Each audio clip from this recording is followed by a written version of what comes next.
नमस्कार दोस्तों, आप देख रहे हैं श्लोकवाणी, जहां हम आपके लिए लेकर आते हैं प्राचीन ग्रंथों की अद्भुत कथाएं, रहस्यमयी रहस्य और आध्यात्मिक ज्ञान। आज हम आपको सुनाने जा रहे हैं रामायण का एक ऐसा प्रसंग जिसके बारे में आपने शायद पहले कभी नहीं सुना होगा।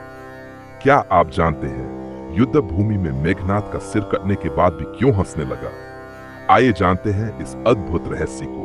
रामायण के युद्ध में एक ऐसा ही अद्भुत चमत्कार हुआ जब रावण का वीर पुत्र मेघनाद मारा गया, लेकिन उसके मरने के बाद उसका सिर जमीन पर गिरा और जोर जोर से हंसने लगा।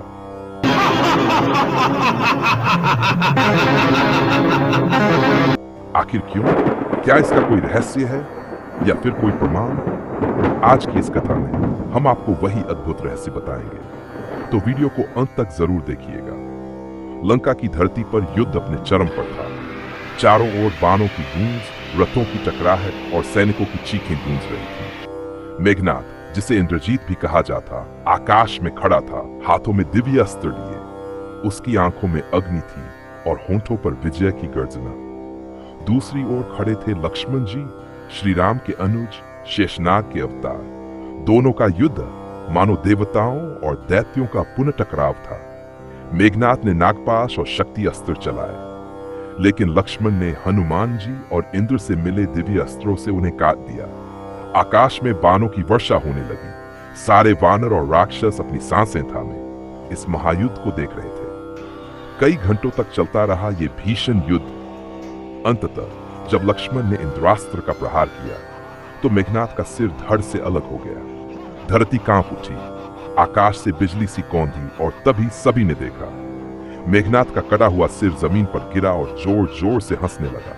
उसकी आंखों से अग्नि निकल रही थी, होंठों पर व्यंग्यात्मक मुस्कान थी। सारे वानर, देवता और राक्षस उस दृश्य को देखकर स्तब्ध रह गए। हनुमान जी ने आश्चर्य से कहा, प्रभु लक्ष्मण, ये कैसी अद्भुत घटना है? मृत्युपरांत भी ये सिर क्यों हंस रहा है?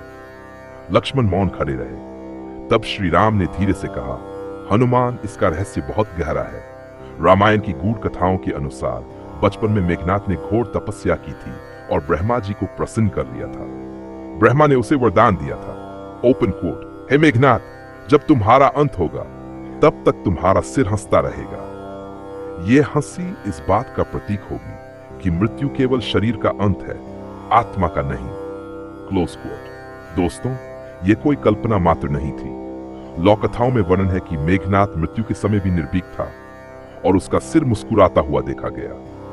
कंब रामायण और अध्यात्म रामायण में संकेत मिलता है कि मेघनाद केवल योद्धा ही नहीं बल्कि महान तपस्वी भी था। उसकी हंसी दो कारणों से थी। पहला, अहंकार, कि वह देवताओं को भी हराने वाला योद्धा था। दूसरा, कि आत्मा अमर है और मृत्यु केवल माया है। श्री राम ने लक्ष्मण से कहा, भ्राता, ये हंसी हमें अपमानित करने के लिए नहीं है। यह संसार को यह सिखाने के लिए है कि मृत्यु से भयभीत नहीं होना चाहिए। जो साधक सत्य का अनुभव कर लेता है वह अंत समय में भी मुस्कुरा सकता है। और इस प्रकार मेघनाद का हंसता हुआ सिर आज भी हमें यही याद दिलाता है कि मृत्यु अंत नहीं बल्कि एक नई यात्रा की शुरुआत है। तो दोस्तों, ये थी मेघनाद के हंसते हुए सिर की रहस्यमयी कथा। अगर आपको ये कहानी रोचक लगी हो तो इसे लाइक कीजिए, शेयर कीजिए और चैनल श्लोकवाणी को सब्सक्राइब करना न भूलिए। हम फिर मिलेंगे एक नई आध्यात्मिक कथा के साथ। जय श्री राम।